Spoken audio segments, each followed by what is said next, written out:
Hello বন্ধুরা, এই গরমে সবাই কেমন আছো? আজকে তোমাদের সাথে শেয়ার করতে চলে এসেছি গরমের স্পেশাল একটা রেসিপি, যেটা রান্না করতেও খুব কম সময় লাগে, নির্ঝঞ্ঝাট, আর খেতেও বেশ ভালো লাগে এই গরমে।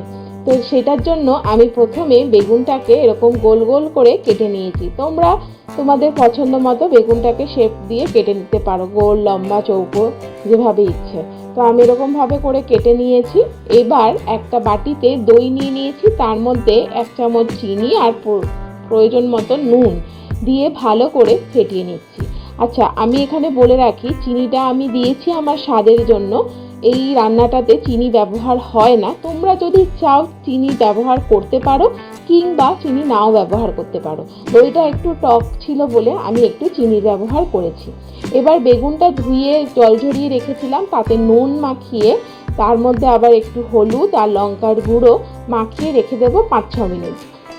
বেগুনটা নুন, হলুদ, লঙ্কার গুঁড়ো মাখিয়ে রেখে দিলাম। এবার একটা তাওয়া নিয়েছি, তাওয়াতে আমি একটু সর্ষের তেল দিয়ে তার মধ্যে বেগুনটাকে এপিট ওপিট লাল লাল করে নরম হওয়া পর্যন্ত ভেজে নেব। ঢাকা দিয়ে দিয়ে আমি এখানে মিডিয়াম টু লো ফ্লেমে বেগুনটাকে দেখো আমি ভেজে নিচ্ছি।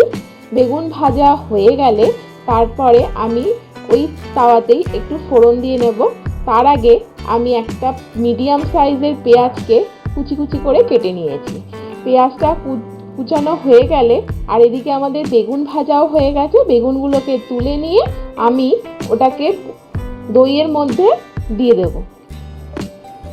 আর ফোড়নের জন্য আমি এখানে ব্যবহার করেছি জিরে, সর্ষে, শুকনো লঙ্কা আর কারি পাতা। তোমরা চাইলে একটু ধনে পাতাও দিতে পারো। আচ্ছা, বেগুনগুলো ভাজা হয়ে গেলে এরকম দইয়ের মধ্যে ডিপ করে দিতে হবে, তাহলেই কিন্তু হয়ে যাবে। আর এদিকে ওই তাওয়াতেই আরেকটু সর্ষের তেল দিয়ে তার মধ্যে জিরে, সর্ষে, শুকনো লঙ্কা আর কারি পাতাটা দিয়ে একটু ফোড়নটা একটু নেড়ে চেড়ে ওর মধ্যে দিয়ে দিলাম কুচনো পেঁয়াজ। কুচনো পেঁয়াজটা একটু নরম হয়ে গেলে ওর মধ্যে দিয়ে দেব একটু লঙ্কার গুঁড়ো, দিয়েই নেড়ে চেড়ে জাস্ট দইয়ের সাথে মিশিয়ে দেবো। ব্যাস, আমাদের আজকের দই বেগুন একদম রেডি।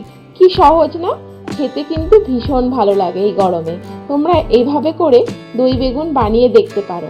আশা করি তোমাদেরও ভীষণ ভালো লাগবে। এই ওড়িশার ট্র্যাডিশনাল এই রান্নাটা কেমন লাগলো কমেন্ট করে জানিও। সবাই ভালো থেকো, সুস্থ থেকো আর সঙ্গে থেকো।